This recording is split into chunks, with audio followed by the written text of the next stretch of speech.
Welcome to Think Big with Dan and Qasim. Join hosts Dan Melnick and Qasim Masood as they explore big ideas, limitless possibilities, and engage with visionaries, entrepreneurs, and thought leaders who dare to dream big, get inspired, motivated, and find practical tips for personal growth. Think big, dream bigger, and ignite your potential.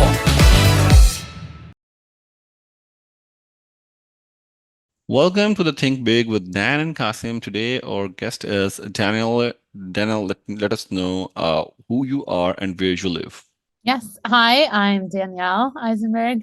I am a New York resident, but actually I'm spending a couple months in Tel Aviv right now. So back and forth between the two. That's great.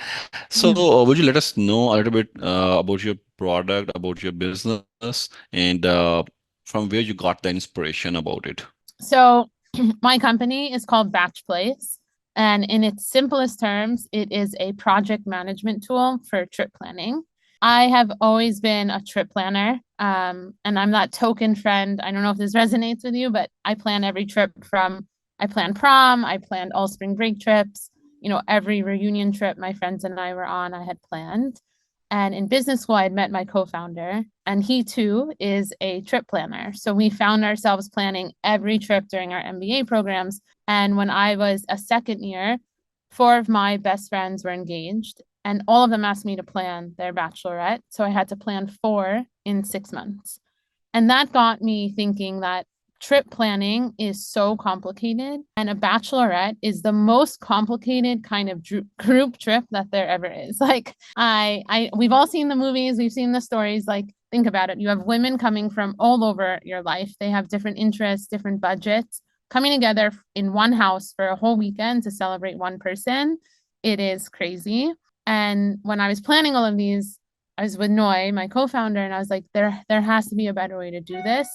Let's start with this market, figure out the problem here, and then grow from there. So BachPlace is a trip planning platform, starting with the bachelorette market.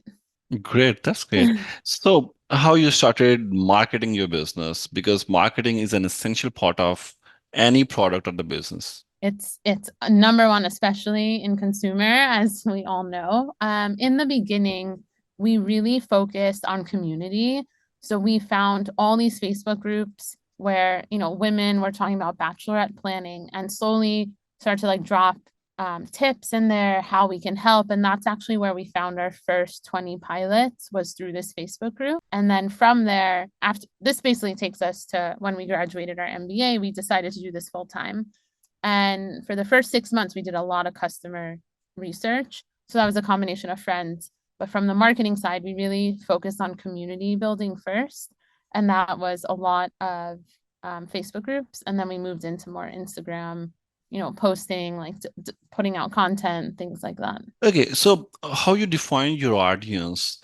Like, who is your targeted audience, and how you came to know, like, this is my targeted audience who can land on BachPlace and who can plan the trip. So how you defined it? So let's put ourselves in the shoes of a bachelorette planner. And when I say planner, that's oftentimes the best friend, the sister, maybe the cousin of the bride. This person, it's kind of like looking at the group as a whole, specifically like the bride and the planner. The bride herself is someone who probably lives in a metropolitan area. She's looking to travel for her bachelorette, which means it's going to be this event, right? It's an event-driven weekend. And these planners are maybe similar to her or different, but they're planning this whole weekend end to end. The bride herself is probably someone who has a higher paying job, likes to go out to eat, is into the trendy things, as a traveler, and also someone who values her time.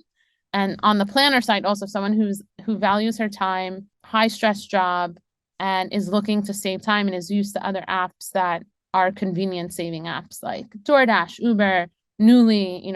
Customers of all of those are pretty much in our target audience. Oh, that's great. So, what do you think? Do you have any competitors? And if you have your competitors, then what is the thing that sets you apart from the other competitors? So we do have one competitor. They have raised a Series A, so they're a little further along than us at this stage. But our main differentiator from them is that we believe these weekends are critical to being curated to who the bride is, where our competitor is more generic in nature, doesn't really offer that customization that we offer, in that when you log on to our platform, when you're creating a party, one of the set of questions that we ask is, what's the vibe of the weekend? Is it more party focused? Is it more wellness focused? And by answering those questions, we can then provide relevant recommendations to the planner. And all the vendors on our website, so we work with around 150 vendors in 3 cities, are all verified. Like, we know that they're good, we know that they have great service, and their prices are at market. Like, we don't upcharge anything on our marketplace. So you're really getting like everything you need on there, and it really helps you curate this whole weekend and help you, like, I like to think of planning in blocks of time. So, you always have an activity, and then you have like a lunch or a dinner, and just having the platform help you think through those time blocks is the other differentiator that we bring to the table. Makes sense. So let us know a little bit more about what challenges you are facing at this point, and what do you think, like, if you knew this, then what would be the change that you could have been done maybe a year ago or months ago? Yeah, I'm like thinking in my head, like, what are all the things that we are going through? So we're early stage, like we just passed like our year mark. We're still very much in the beginning days, and building a platform from the ground up took a lot longer than I thought it would. So, and that was one thing I don't think I had the biggest understanding of going into this, is what it actually means to build out an entire platform from the ground up. And that's been one of the biggest challenges, is taking the image of what you want it to be and understanding that it's going to take a lot of iterations to get there. Like, in my mind, especially in the travel space, we're used to all these platforms that look amazing, right? Like Airbnb, Expedia, VRBO, all of these travel platforms look and feel like modern. Our platform is not there yet because it's so homegrown, and I didn't have this appreciation for a designer and a UI UX person in the beginning. And I really wish hindsight we had found someone who understood our consumer market first and then started to build. Whereas we started to build and then bring in people as needed. And not oftentimes they didn't have that consumer background, which I think is really critical in building a consumer product. So, like, how this development is being executed? Like, do you have any in-house team, or you have some partners, or you have outsourced the work? And what do you recommend, like, when you are running a product or running a business? What do you think? One should add the partners, or one should develop the team in-house? So my co-founder and I in business school had a different idea, like in our first year, and we outsourced that development to a local shop. Okay. We went through that process and had a really negative experience with the person we had used. We were new to the whole process. We didn't understand how things really worked. And I think we got ripped off in that first version. So after that, when we started the second, when we really pivoted to this idea. We were like, okay, we're going to try to find someone to bring in house and really be part of the team. And it took us 6 months to find someone. So last January, we found our developer, who is now part of our team, and he has been the one to really build our whole product. But it took us 6 months in order to find that person, and time is so valuable. Yeah. So it's really hard. I mean, this too, right? Like, what it's a really tough place to be in, because time is so critical, but you don't want to just hire anyone, and you don't just want to bring anyone into the team, because team dynamics is the most important thing. Like, it can make or break anything that you're doing. So we got lucky, I would say. I mean, 6 months feels like a long time, but you hear stories of people who've waited a year or more. So I think there's a lot of value in bringing someone onto the team. I think that especially when they share the same vision, everything that they're doing comes from their heart. Like for me, this company is my life. It's what gets me up in the morning, right? Like keeps me going. So I will do anything to keep it going, and I want someone who is equally invested in building like I am. Yeah, that's exactly the scenario. If you love the work that you're doing, then I believe you can do it. And if it's a burden, you cannot do it like Yeah. ever. Yeah. It's like it's also if you have money. Like at the end of the day, I think you need money to outsource because it can get done a lot faster. Honestly, if we had outsourced, I think it wouldn't have Yeah, taken a year to build our platform, but we only raised a small pre-seed round, and we're really trying to be careful with our runway given, the whole climate and everything going on. So that was another reason why we didn't end up outsourcing the second time around. completely makes sense. So, what are your plans for growth or expansion in future, like in near future? So we're about to release our platform. Actually, Hmm. on Friday, it'll now become public. Nice. It's been in a closed beta, so it's really exciting this week. I'm like every day, I'm like, okay, like, is this working? Is this working? I it's like an announcement to the world, right? Like you've been working on something for so long, Yeah, and yeah. now you're like, here it is, like come check it out. A little nervous. So that's a big thing for us. And Hmm. we're seeing new signups every day. We're really trying to also expand outside of just Bachelorette Hmm. because for us, Bachelorette was more of a test case, right? The most Yeah. complicated type of group trip, but what are these other trips that our vendors can now be applicable to? Um, if you go to Miami for your 30th birthday, I can tell you it's the same itinerary as a bachelorette. You're just not going to have all the balloons and decorations that a bachelorette would. I mean, you might have like the 30th birthday balloons, but it's the same itinerary. And that's the message we're really trying to get out as we go raise is everything we've done is the baseline for every other type of trip. Because a bachelorette is just so complicated, so many nuances that we've done it here. We can do it for everywhere else. Great. So, what are the parameters to measure your success in this business? I'm not sure if you have defined anything that if we achieve this, then it will be a success. It's a great question. Right now, I think in my head, I'm very focused on signups on our Hmm. platform and then conversion within those signups. And Hmm. that is something I think, whenever you're building a platform, that is what you're looking at. But for us, for the longest time, we've had a lot of lead magnets dragging people to our website, understanding our brand.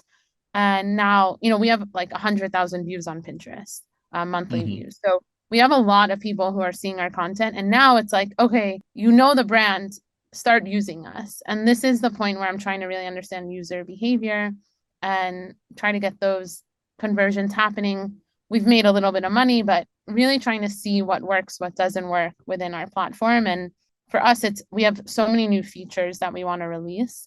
But now that we have a steady user base, getting more customer feedback, understanding like what exactly can we do to improve and to gain new customers. Completely makes sense. So, in the terms of marketing, maybe I just missed that part, but yeah, in terms of marketing, are you using social media platforms effectively? So we work with a small agency to run our social media. I've been of the mindset like it's not my strength. I'd rather pay someone to do it who can do it better. Um, are we using it effectively? Oh, I'll tell you this. The biggest lesson I have learned in the last year that if I could go back in time and start the clock over and do it again from a marketing perspective would be being more comfortable in front of a camera. For our content, I'm pushing myself to do this more, but to do more content creation of myself, talking about bachelorettes I planned, Hmm. tips, and I really haven't shown my face on the brand's page. And I wish Hmm. I'd done that way more because I think that is the biggest like that can make a difference in someone's social experience, especially on TikTok. Like we're very popular on Instagram, TikTok not so much, and that's something I really want to push in this next year is our TikTok presence. So yeah. Awesome. So, what would be your biggest piece of advice for the ones who are watching this podcast at this time? You need to have a lot of trust in your team, a Mm-hmm. lot of trust. And, you know, I'm going through a little bit of a difficult time right now with my co-founder. And ultimately, if you don't have trust between whoever you're working with, I mean, I give so much respect to solo founders, but for me, it's really having trust, and trust can be built over time with anyone new you bring in. But Yeah. that is going to, you need to know that people will be there for you whenever you need them when building a business, because this is the hardest thing I have ever done.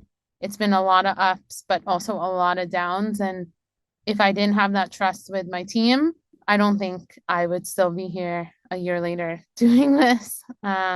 And the other thing I would say is be more comfortable in front of a camera.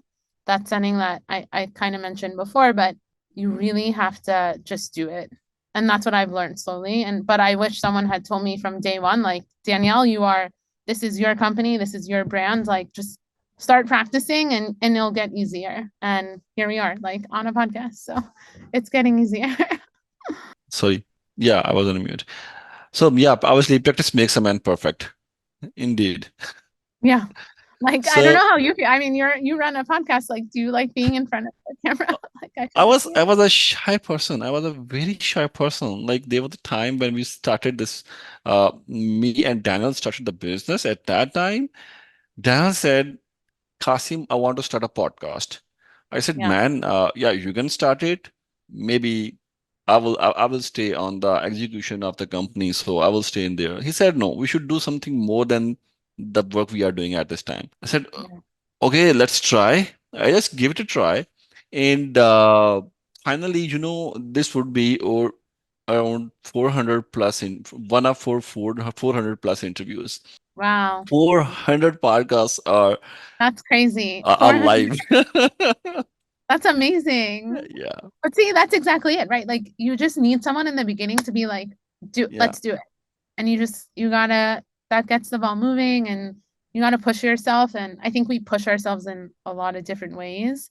But for me, like I'm a little camera shy, and it's now something that I've started to get over a little more. yeah. Obviously, the things get smoother if you will dive into it. Until unless you dive into the water, you don't know how deep it is. So, Yeah. yeah, makes sense. So, Daniel, let us know how people can reach you, how people can reach BachPlace as well. So you can head to our website, www, I guess I didn't even say that, but Go ahead. batchplace.com. Yeah. You can head to our website, batchplace.com, follow us on Instagram, BatchPlace Official, TikTok, BatchPlace, and Pinterest. If you are planning a bachelorette, you can follow us on Instagram and reach out to us directly. Like, happy to help anyone who's listened to this podcast, and can really, like, I'll give you inside scoops. Like, you know, we have a lot of great vendors, so I would love to just help. And we have an awesome referral program. So if you refer someone, you get $50 in credit to use. We're just trying to get the word out there. So DM us. I like am behind the scenes on everything, so it'll be me answering you. And thank you guys so much. Like, this has been great to be on. Thanks for appearing today. I loved the conversation and I learned a lot of things. Yeah, So thank you. good. Thank you. Have a good day. Bye bye. Bye.